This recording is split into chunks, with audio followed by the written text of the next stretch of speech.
നിങ്ങളൊന്ന് അരൂരിൽ നിന്ന് ഒന്ന് ചേർത്തല വരെ വരാൻ എത്ര മണിക്കൂർ എടുക്കും? അരൂരിൽ നിന്ന് തുറവൂർ വരെയുള്ള ഭാഗത്തെ സ്ഥിതി എന്താണ്?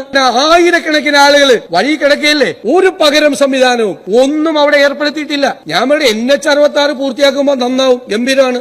NH-66 പൂർത്തിയാകുന്നത് വരെ കേരളത്തിലെ ജനങ്ങൾ മുഴുവൻ ഈ കാസർഗോഡ് തൊട്ട് തിരുവനന്തപുരം വരെ ഇത് മുഴുവൻ അനുഭവിക്കണോ? ലോകത്ത് എവിടെയെങ്കിലും ഇങ്ങനെ റോഡ് നിർമ്മാണം നടക്കോ? അവര് തോന്നിയത് പോലെയാണ് ആ വർക്ക് നടത്തുന്നത്. ആരും എന്തിനും ബഹളം ഉണ്ടാക്കുന്നത്? നിങ്ങൾ എന്താണ് സർ? ഇതൊരു പ്രധാനപ്പെട്ട കാര്യം, എല്ലാവരെയും ബാധിക്കുന്ന കാര്യമല്ലേ?